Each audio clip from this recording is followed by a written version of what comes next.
Hi there. Hello. Welcome back to our YouTube channel. Welcome back. We are back here to talk about Real Housewives of New Jersey, season 11, episode 5. Whew, this episode was really good. Actually, probably one of the episodes I was wanting to watch the entire season because it was the pool party. Yeah. And we got to see Jennifer get a little tipsy, or honestly, a little faded. Yeah, a little too faded, a little too gone. Yeah. Same. I agree with you. I actually was waiting for this episode to air, and it delivered. It did deliver. It did. It had everything that we needed. Mm-hmm. Pools, shots, Jennifer getting drunk. It's too funny. Yeah. How does this episode start off? It starts off with Joey celebrating his birthday, and I think that Joey and Melissa get a little place together with the family. Joey has a conversation with Melissa about Jackie's event with Evan, and they thought that it was really weird that Jackie had that weird toast. Yeah. And I agree. I thought that was really weird. Did you think that? I think so too. At this point, it's okay, we get it. Evan's not cheating on you. Why do you still keep talking about this? It's getting cringy. Yeah.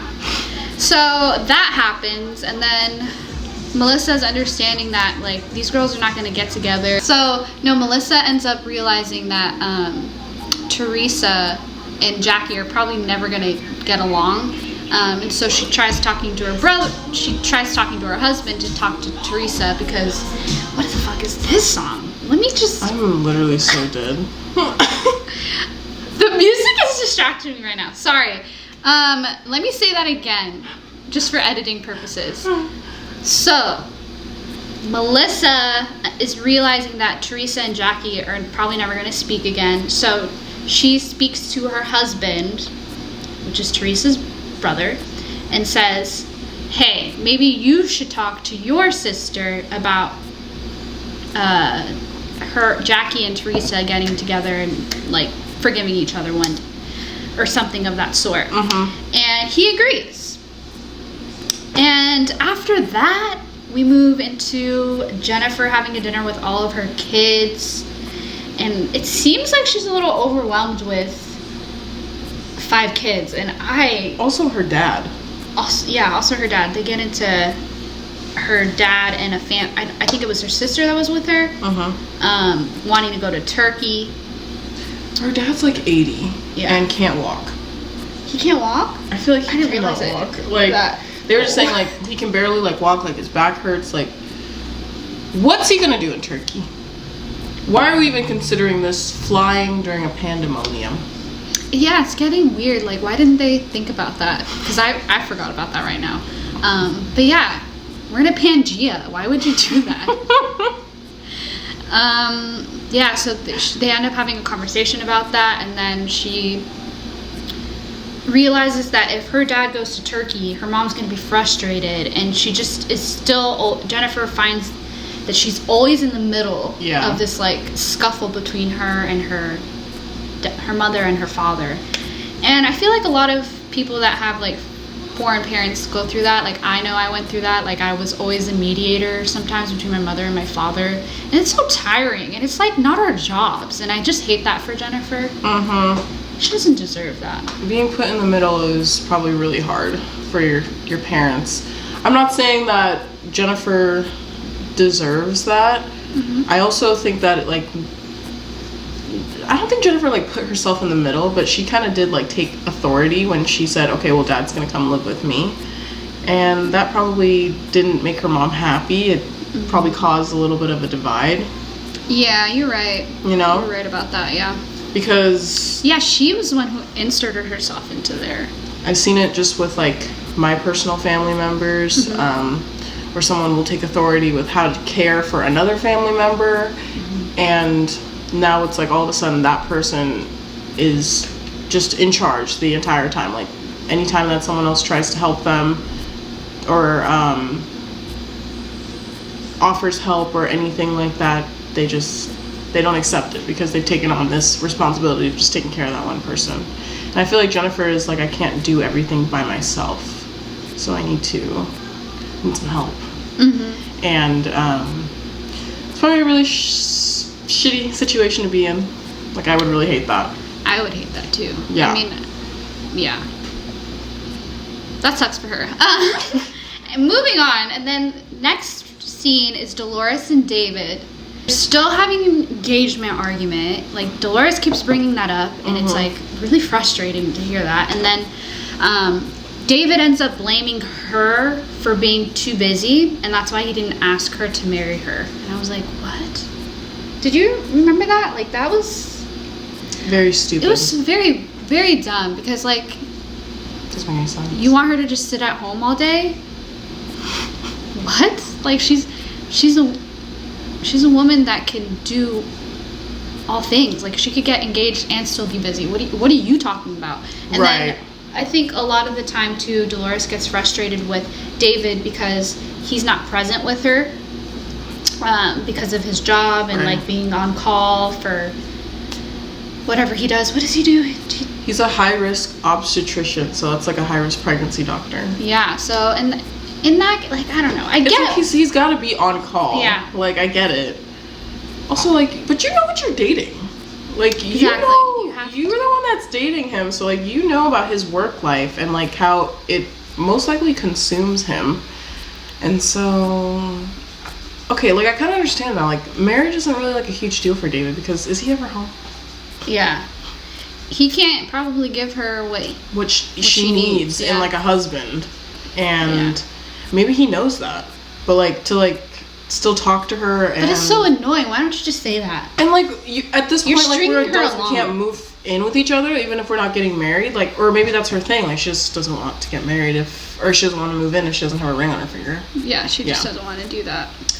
And then there's this one part where I was like, she got really mad with him, and there's no keys to the house anymore because she got really angry with him. I'm like, wow, that's a little insane. Like, why would you say that on air? Because now anyone could just walk into the home because there's no keys. Yeah, that tidbit was a little weird. And then we move into the next scene where, ransoms. So we move into the next scene.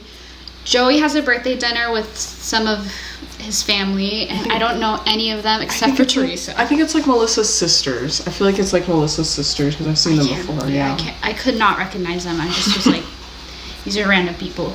But like, Bravo did a good job of putting names in. I just was like, I don't know who they are. And the restaurant looked really busy.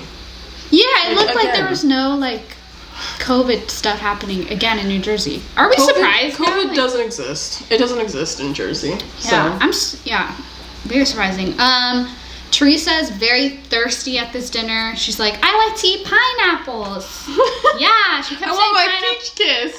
And she was like, I want pineapple juice because it's good for me down there. And I'm like, oh my God, you are so thirsty. Melissa ends up talking about how she wants to have a conversation with Antonia again. Like, girl, like, let's move on. Like, why are we talking about this again? Right, and then Joey, he freaks out because, you know, he's a man, and that's his daughter. And that's his daughter, exactly. Daughter.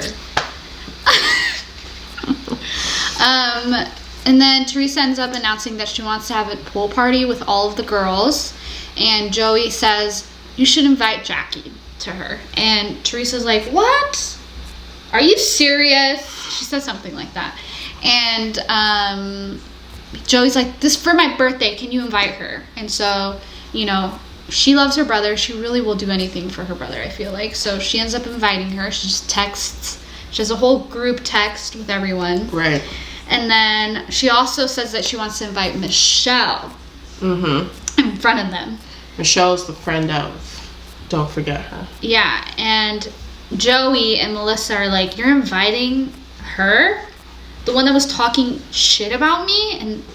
And she's like, yeah. And then they're like, what about the house? And she's like, well, I'm not going to list the house until you guys are good. Yeah. And then they were like, okay. Next girl we get into is Margaret, and she is writing her book. And so I think she's having a conversation with the writer about her life and stuff. I don't really pay attention to this part because it gets a little too emotional for me. Yeah. I remember. Do you remember? I just remember it being emotional and just her talking about her journey to get to where she is right now, and just the things that women her age, like when they were like younger, had to deal with in order to go up in the industry that she's in. Yeah. It's a little insane. Yeah. I also remember, actually I do remember when she was like, Joe, her current husband is like the best relationship she's ever been in, even though he's lazy. And she admits that too. She's like, he's so slow at doing things. But I feel like that's like a common thing with men. Like once you're with them for a while, like they just take their time doing things. It's really actually aggravating. It's actually very frustrating. I don't understand. Like, should I dump you? So you can get this shit done? Like, damn, bro. Like, I can get a man who can do it way faster if you can't. Because you're proving right now that you can't. Exactly. So. Where do you go from here? Next. No, I'm just kidding. But, like, sometimes you feel like that way when you're a woman. Like, why? Like, let's pick it up. Like, hello. We don't have all day here. We just are just trying to get it done so we don't have to worry about it anymore. Yeah, like, it's been 3 years. We're living in this remodeled home for 3 years. Like, and you're a constructor? Like, make that make sense. This is where I'm starting to get aggravated. The next scene is... Oh, Teresa and Joe were on the phone for a second.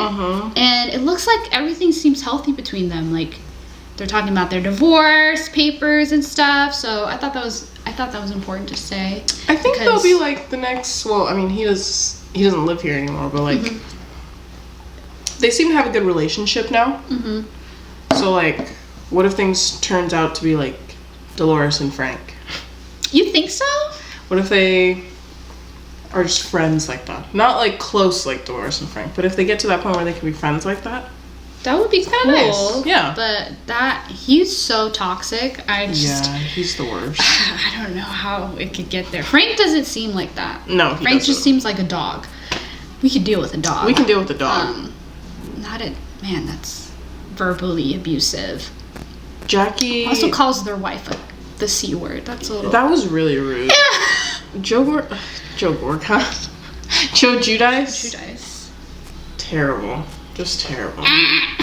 We just hate them. Yeah. I think... Anyways, never mind. So the girls are now getting ready for Teresa's pool party. We get into a moment where Jackie and Melissa have a dinner moment, and Melissa explains to Jackie, yes, she invited you. This is an olive branch. And Jackie's like, she can stick the olive branch up her ass. Okay, Which was that was a little... It was just unnecessary. Like, it was just unnecessary. Like, I think it was nice. Even though Teresa didn't do it out of the goodness of her heart. She did it because Joe asked her to. She still did that, though, and said, you can come to my party. That's bigger than me. Even if my brother could say, I really want you to invite your current enemy right now. Please, I love you so much. That would be a gift. And I would be like, no. Why would you even ask me a dumb question like that? You know better than to ask me something like that. Yeah, I probably would do the same thing with my brother, too. So, like, for Jackie to say that, if I was Teresa and I saw that, I'd be like, okay. Exactly. Which we got to see a sneak peek of that. Yes. We'll explain that later. Anyways, so that happens, and so the pool party is happening, and Teresa's still obsessed with pineapple. She keeps talking about that. It's really pineapples are good. Weird. I mean, no, pineapples are good, but like, why are we consistently talking about pineapples? Like, she's being thirsty. But like, thirsty. She deserves to be thirsty though. She's hasn't been with her husband in a long time. She hasn't had dick in a very long time. The pool boy keeps coming around. Yeah. Her friend, the pool boy. Yeah. But yeah, all the girls get together for a moment, and then Michelle and her husband walk in. And as soon as the husband walks in, Joey Gorga is like, hey, let me talk to you for a minute. Let me pull you aside. Yeah. And I don't remember what her husband's name is. Is it Joe too? I think it's like John. It may be Joe or John. Yeah. There's too many Joes in Jersey. And so that happens. They have a conversation. It looks like, I think Joey was like, you were riding the coattails off of our business venture. Joey Gorga and Michelle's husband have a moment. Joey's like, hey, so I hear you're talking shit. Michelle's husband was like, yeah. And then they have a confrontation. I mean, Joey has a confrontation moment. It was like, why are you talking shit? We didn't have anything on paper. You agreed to do this event. I don't owe you anything. And it was like a handshake. It was a handshake. And so Michelle's husband was like, you know what? There was a miscommunication there.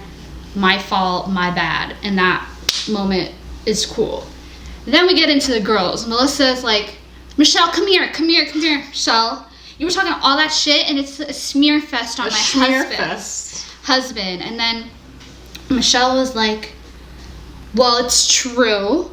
And then Melissa was like, no, it's not true. And well, what you should have done was come up to me in the first place and tell me that my husband and your husband need to have a conversation. No. And which I kind of agree with. You know what? I respect Michelle. Melissa. I respect Melissa as a woman for saying that, because did she lie?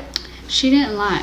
These are facts. And like, how sweet is it that like Michelle's husband, like, I feel like he like lied about like Joe owing him money just for his wife to be on the show, and I think that's just really sweet. You think that's what it was?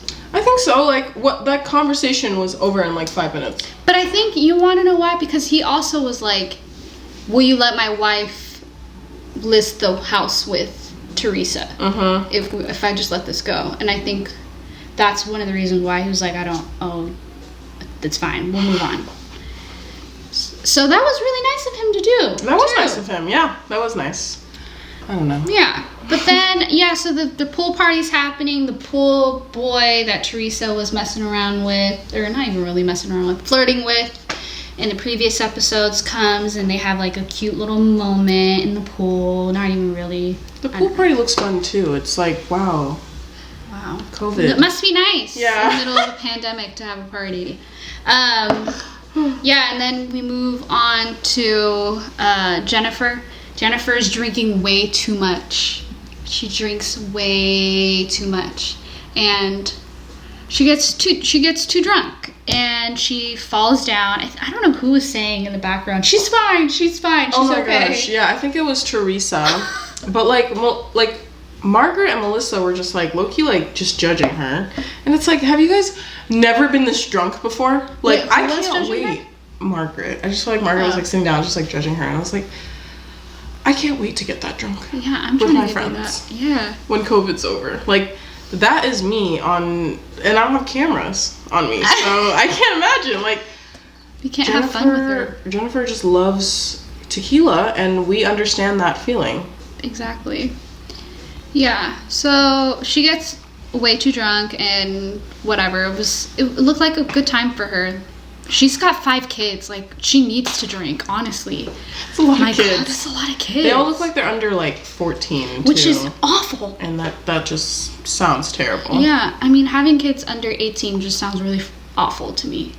I think it's nice that Bill wasn't supposed to come, and then they called him, or like he came anyway. He came in his nice car too. He came in his nice car, and like they had to basically carry Jennifer out, which is like so funny because they played a clip of when they had to carry Bill out.